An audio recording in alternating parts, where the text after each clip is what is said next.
Hello everybody, here we have, I've been gone for a very long time, so this is gonna be a big recap on nature. So we see in tornadoes, nothing loaded. Okay, so first we went on Fiona, 60-mile-per-hour tropical storm, doesn't really matter, and it's projected to get to 110 or something. Cool, very cool, nice. And then we have Lester, which got to 45 and just died. Very slow. It moved very slow. And then we have Madden, not expected to get very much stronger, not even supposed to be get status. But here's where we focus on non-medal or something. This beast that I have had yet to cover, actually, super typhoon status. It was 155 miles per hour on Friday. Like just yesterday, it was 155 miles per hour. I'm so shocked I didn't cover this earlier. I'm so sorry I did not cover this earlier. It's an absolute monster. Now, if we look into a past, then... Oh, okay, never mind. Forecasts.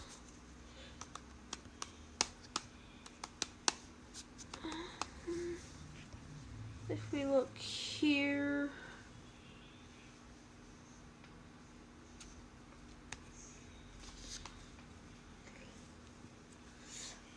we will see...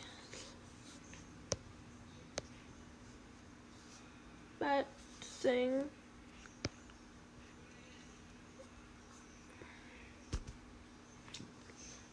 Now if we go into Eastern Pacific, we will see big storm. And then Western Pacific, look at that beauty.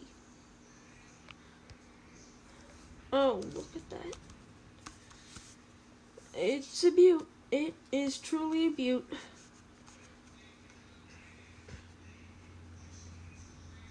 It looks amazing. It does. It truly does.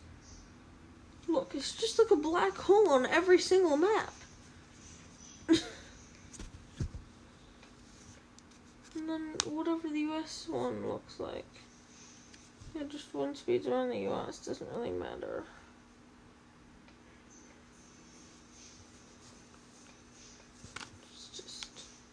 I think it's just wind speeds around the US. We must be having one fun time with 50-mile-per-hour winds out of 50. I doubt that's how it worked, but you know. Whatever. YouTube. But, yeah, so that's about it for the sector. Now we're moving to Donut. Map of New Zealand for earthquakes, yes. But what we want to focus on is volcanoes. Because as we see, moderate to heightened volcanic unrest. Wahakari is definitely awake. Yeah, it's just definitely awake. And minor volcanic unrest, everything else is still dormant. Doesn't really matter.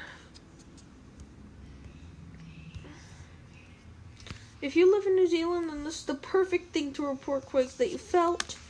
Just type GeoNet in the App Store or Google Play Store or whatever, and just get it. And last but not least, we move on to here.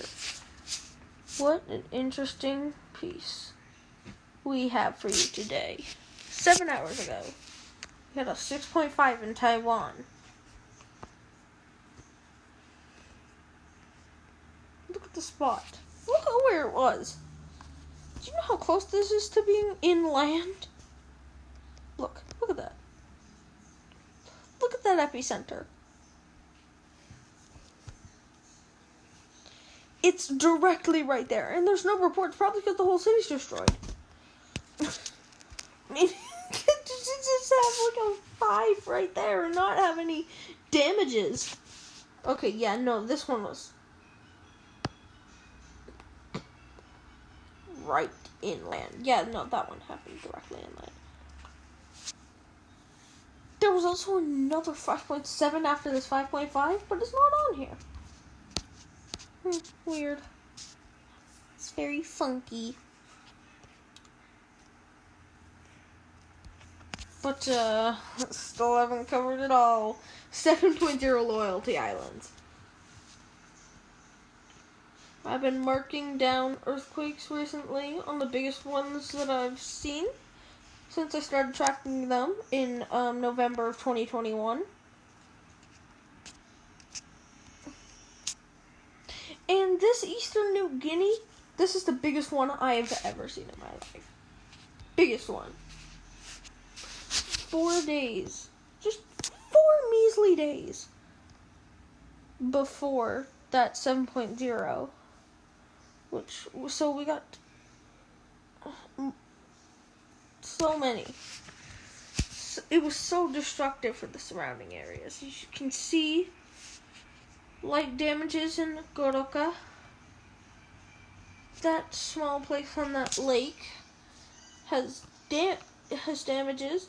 Light damages also up there. And then we got a ton of reports from Port Moresby, especially heavy damages. We got light, moderate, and heavy damages all throughout Lae, Papua New Guinea. And as you can see, if we zoom into Port Moresby, it's just a bunch of reports of largely felt to, I would say, lightly felt to largely felt, basically. And yeah, that's really all I want to cover in this video. I just wanted to catch you guys up on what I have missed throughout this whole thing. And you can see there's going to be a lot of Taiwanese aftershocks.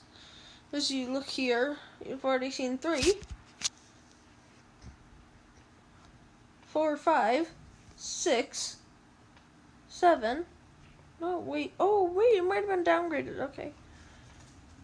So apparently that was the 5. That 5.1 was 5.5, and the 5.7 was, or 5.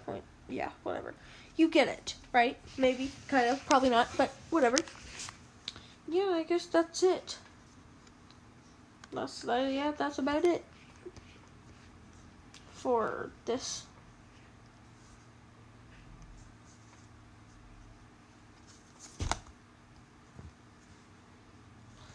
Yep. I would say that's it. Yeah. Well, goodbye, every people. That was so awkward. Bye.